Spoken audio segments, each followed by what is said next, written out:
Hello everyone, it's that college football guy here with another video. Sorry I didn't post one yesterday, but I got in the mood to clean and I didn't stop for nothing. I was wiping down walls, doing all the heavy stuff, and when you get in the mood for that, which is usually only about once a year, you don't stop for nothing. So that's how that went down. Now, we got a little bit of a recap to do today. We have the bowl game yesterday, which happened, which I did not make a prediction on, which is, I wouldn't expect it would happen to happen anyway, but we also got count them, four bowl games today. And do review predictions for all four of those. So first and foremost, let's get the housekeeping out the way. Everyone, please smash that like button. It helps with the algorithm, helps with the analytics, helps the video to be seen by more people. Comment on the video. I love to hear your answers and your thoughts on what some of my opinions are. And subscribe to the channel. We're on our way to 300 subscribers. And hey, when you do subscribe to the channel, make sure you hit the notifications bell so that way you don't miss any videos. I know it may or may not show up, but hit it anyway. That we don't miss any of the content we put out. Or should I say I put out, because there's not really a we here. Although my wife does help from time to time. Now, the Quick Lane Bowl. Come up with some great names for bowl games, aren't we? Between New Mexico State and Bowling Green. Bowling Green, Mexico State. Well, Mexico State wins 24-19. They were up 14-0 at a half and 24-7 at the end of the third. This game was up, and Bowling Green tried to come back and actually did a valiant comeback, but it just fell short. Diego Pavia, I believe that's how to say his name. 17-29, 167 yards passing, 2 touchdowns, 1 INT. He also had 12 carries for 65 yards. This was a ball control offense by New Mexico State. 41 carries, 240 yards, and a touchdown. I mean, Bowling Green got it close because got a touchdown. I should say got a safety in the fourth quarter. A touchdown, safety in the fourth quarter. And then score another touchdown, cut all the way back to 24-19. There's a few points in there. But so Bowling Green came back, and Mexico State had the ball. They decided to kick it to him deep because there was a lot of time left in the clock. The Mexico State methodically, short passes, running the ball down the field, kept methodically moving the ball down the field, forced everybody to kill their timeouts. Mexico State actually used a couple of their own timeouts, which actually helped out Bowling Green. But in the end, they just couldn't stop them. The defense, just Bowling Green's defense, all they had to do was stop them to give their offense a chance, but they could not stop it. Mexico State just went right down the field. Didn't score, just enough to get the first, just enough to get the first, just enough to get the first, just enough to keep that clock moving, and that's exactly what they did. So congratulations to Mexico State for winning the Quick Lane Bowl. Now our 4 games that are happening today. 12 p.m. Eastern kickoff, which is not that far from now. Georgia Southern 6-6 versus Buffalo 6-6. Buffalo just got approval because they had to make up for that snow game. Georgia Southern is a 3.5-point favorite. Kyle Van Trace, Georgia Southern's quarterback, was actually a quarterback at Buffalo for 5 years. That's who he grad transferred to. So now he's facing his former team as a super senior. 25 touchdowns, 15 INTs, 3,895 yards passing. Jalen White, their leading rusher, was there, 1,832 yards rushing and 11 touchdowns. Buffalo offensively, scoring 29 points per game. Cole Snyder, the Rutgers transfer, is their starting quarterback. 17 touchdowns, 8 INTs, 2,765 yards passing. And their leading rusher is actually a freshman, Mike Washington, 741 yards rushing and 8 touchdowns. The key is defense here. Buffalo is not known for having a great rushing offense, but Georgia Southern allows 5.8 yards per carry. This is not good. Buffalo allows 27 points per game, but Marcus Fuqua, who is their leading defensive back, he has 7 INTs on the year, and he's playing in this game. So, in Clay Helton's first season at Georgia Southern, they're in a bowl game for their first year. Who's going to win this? I think because Van Trace wants to prove the fact that he was the reason for Buffalo and not the team. I think he's going to take this personal. I think he's going to want to shove it down their throat in this final game. Georgia Southern's a 3.5-point favorite, and I'm picking Georgia Southern to win this game. All right, now we have the First Responder Bowl at 3:15 Eastern. 6-6 Memphis versus 6-6 Utah State. Memphis scores 35 points per game, 142 yards rushing, 280 yards passing. Obviously a pass-dominant attack. Seth Hennigan, their starting quarterback, 19 touchdowns, 8 INTs, 3,287 yards passing. Utah State is 26th in scoring at 23.2 points per game, 162 yards rushing, and 200 yards passing. They're a running team, not really a passing team.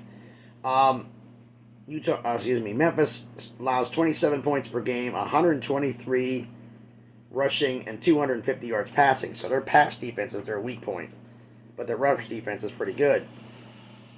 One stat I don't like: they're 110th in opponents' third down percentage, in the bottom 30, and allowing opposing teams to keep throwing first downs. That's not good. We have Utah State's allowing 30.6 points per game. Not good. 198 yards passing and 188 yards rushing. It's right down the middle. They're 65th in third down percentage. You have a team that can't throw the ball, and the opponent's weakness is their pass defense, versus a team whose only strength is Utah State's strength is their rushing the ball, going against their strength and strength.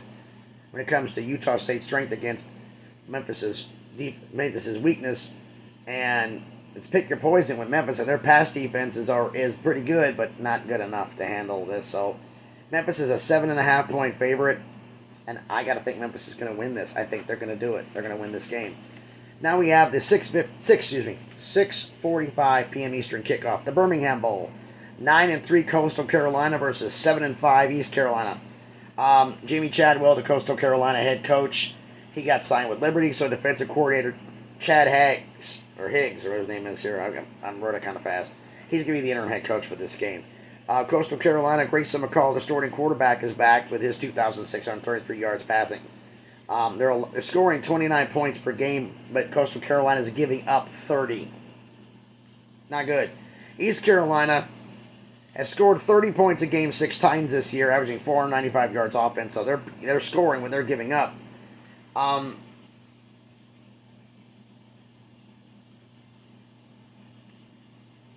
And East Carolina's deep weakness is their pass defense. They're 131st in pass defense. So McCall should have some play here. 19th in rush defense.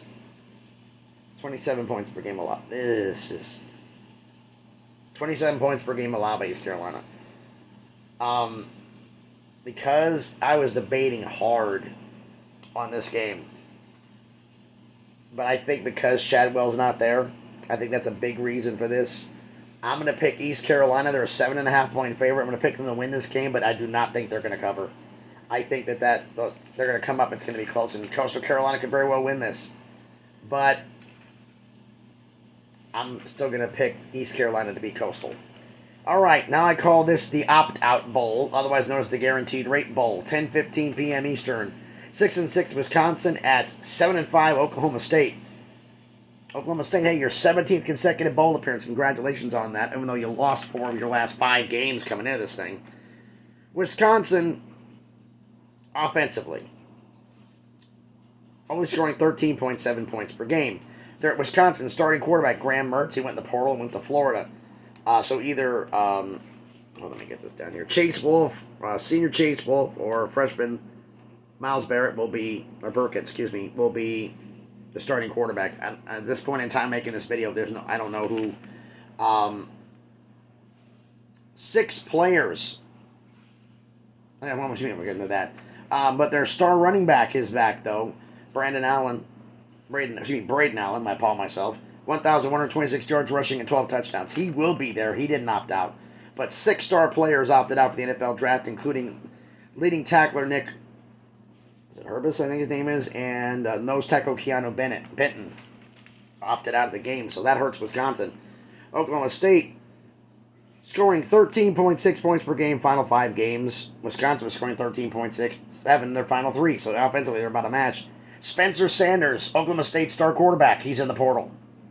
So true freshman Garrett Rangel will be the starting quarterback for Oklahoma State in this game. He's 45 for 84 for 482 yards, 2 touchdowns, 3 INTs in this game.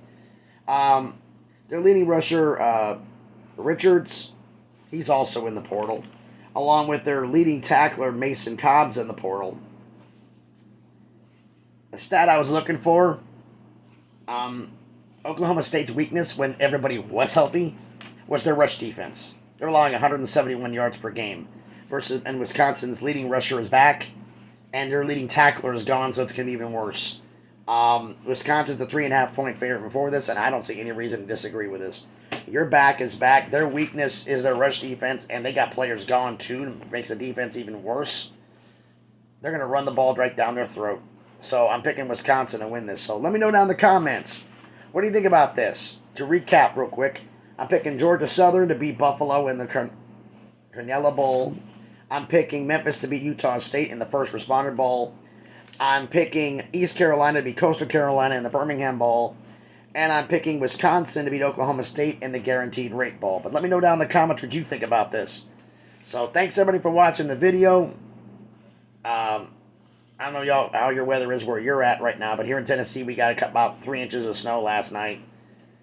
Made things a lot more interesting. More snow possibly this afternoon, so we'll see what happens.